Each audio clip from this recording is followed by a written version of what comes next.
जय श्री कृष्णा दोस्तों। मेरे YouTube चैनल में आपका तहे दिल से स्वागत करती हूँ। महाभारत हिंदू का ही नहीं समस्त मानव जाति का ग्रंथ है। इससे प्रत्येक मनुष्य को अच्छी शिक्षा और मार्ग मिल सकता है। प्रत्येक मनुष्य को इसे पढ़ना चाहिए, क्योंकि महाभारत में जीवन से जुड़ा ऐसा कोई भी विषय नहीं है जिसका वर्णन ना किया गया हो और जिसमें जीवन का कोई समाधान ना हो। इस ग्रंथ में देश, धर्म, न्याय, राजनीति, समाज, योग, युद्ध, परिवार, ज्ञान, विज्ञान, अध्यात्म और तकनीकी आदि समस्त विषयों का ज्ञान वर्णन मिलता है। आज की इस कथा में हम महाभारत का ऐसे ही प्रसंग के बारे में बताएंगे जिससे आज का मानव बहुत कुछ सीख सकता है। बात उस समय की है जब पांडवों को वनवास हो गया था। वनवास जाने से पहले पांडवों ने भगवान श्री कृष्ण से पूछा, हे कृष्ण, अभी ये द्वापर युग का अंत काल चल रहा है। आप हमें बताएं आने वाले युग की गति क्या है और कैसी होगी। श्री कृष्ण जवाब देते हैं, मैं तुम्हें इसका सीधा सा उत्तर तो नहीं दे सकता। तुम पांचों भाई वन में जाओ और वन में जो कुछ भी दिखे मुझे आकर बताओ। मैं तुम्हें उसका कलयुग में प्रभाव बताऊंगा। इसके बाद पांचों भाई वन में चले गए। उन्होंने वन में जो देखा वह देखकर वह आश्चर्यचकित रह गए। भगवान श्री कृष्ण ने मुस्कुराते हुए कहा, अब आप लोग बताइए कि आपने क्या देखा। सबसे पहले युधिष्ठिर ने बताया कि हे योगेश्वर, मैंने एक 2 सूंड वाला हाथी को देखा। इसका क्या अर्थ है? तब भगवान श्री कृष्ण ने कहा, इसका अर्थ ये है कि कलयुग में ऐसे लोगों का राज्य होगा जो दोनों ओर से शोषण करेंगे, बोलेंगे कुछ और करेंगे कुछ और, मन में कुछ और कर्म में कुछ और। ऐसे ही लोगों का राज्य होगा। उसके बाद महाबली भीम ने कहा, हे वासुदेव, मैंने एक गाय को देखा जो अपने बच्चे को इतना चाट रही थी कि वो बच्चा लहूलुहान हो गया। इस प्रश्न का उत्तर देते हुए श्री कृष्ण ने कहा, इसका अर्थ ये है कि कलयुग का मनुष्य अपने बच्चों को आवश्यकता से अधिक लाड प्यार करेगा कि उनकी संतानों के प्रति माया और ममता इतनी बढ़ जाएगी कि उनके संतानों को अपने विकास का अवसर ही नहीं मिलेगा। कलयुग में माता पिता अपनी संतानों को परिवार की मोह माया में बांधकर रखेंगे। मोह माया में ही घर बर्बाद हो जाएगा।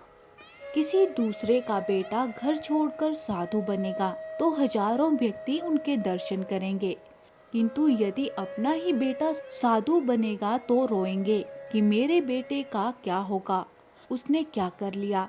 माता पिता की इतनी सारी ममता होगी कि उसे मोह माया और परिवार में ही बांध कर रखेंगे और उसका जीवन वहीं खत्म हो जाएगा। अंत में बेचारा अनाथ होकर मरेगा। अर्जुन ने कहा कि हे योगेश्वर, मैंने जो देखा वह तो इससे भी कहीं अधिक आश्चर्यजनक था। मैंने देखा कि एक पक्षी के पंखों पर वेद की ऋचाएं लिखी हुई हैं और वो पक्षी एक मुर्दे का मांस खा रहा था। इसका क्या अर्थ है? इस पर भगवान श्री कृष्ण ने मुस्कुराते हुए कहा कि कलयुग में ऐसे लोग होंगे जो बड़े ज्ञानी ध्यानी कहलाएंगे। वे ज्ञान की चर्चा तो करेंगे लेकिन उनके आचरण राक्षसी होंगे।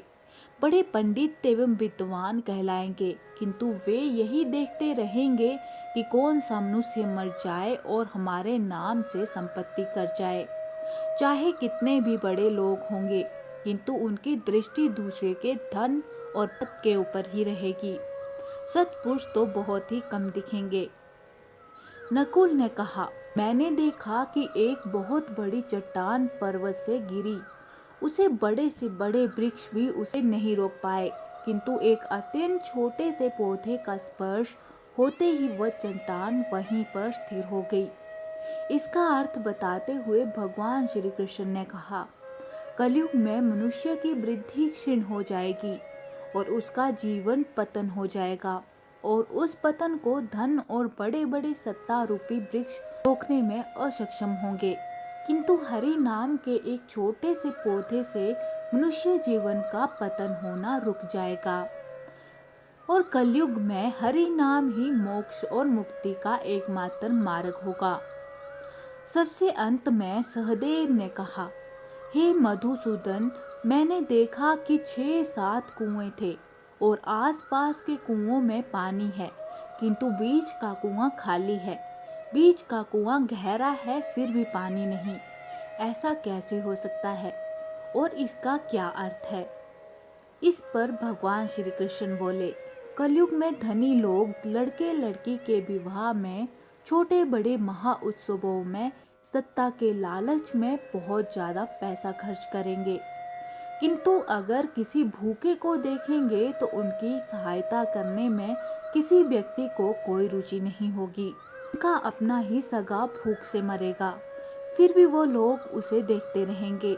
दूसरी ओर मौज मस्ती, मदिरा पान, मांस खाना, सुंदरता, यौवन और फैशन में पैसे उड़ा देंगे, किंतु किसी के 2 आंसू पोंछने में किसी को कोई रुचि नहीं होगी। कहने का तात्पर्य ये है कि कलयुग में अन्न के भंडार होंगे, लेकिन लोग भूख से मर जाएंगे। लेकिन जो लोग ऐसी आदतों से दूर रहेंगे, उस पर कलयुग का नहीं बल्कि परमात्मा का प्रभाव होगा। तो दोस्तों, ये है कलयुग के 5 सत्य जो भगवान श्री कृष्ण ने पांडवों को बताए थे, और आज ये हम सब अपने आसपास भी देख रहे हैं। दोस्तों, ये सभी बातों को अपने जीवन में जोड़कर देखें तो आप पाएंगे कि कलयुग के प्रभाव से ये सभी अवगुण हमारे अंदर हैं। लेकिन इस कथा के माध्यम से कुछ सीख लेकर हमें अपने जीवन में आवश्यक बदलाव लाना चाहिए, ताकि हमारे जीवन में कलयुग का नहीं बल्कि परमात्मा का प्रभाव हो। तो दोस्तों, इसी तरह की और रोचक ऐतिहासिक और धार्मिक कहानियाँ सुनने के लिए चैनल को सब्सक्राइब करना ना भूलें, और हाँ, बेल आइकन जरूर प्रेस करें ताकि आने वाली वीडियोस आपको मिलती रहें। मिलते हैं किसी और वीडियो के साथ, तब तक के लिए धन्यवाद।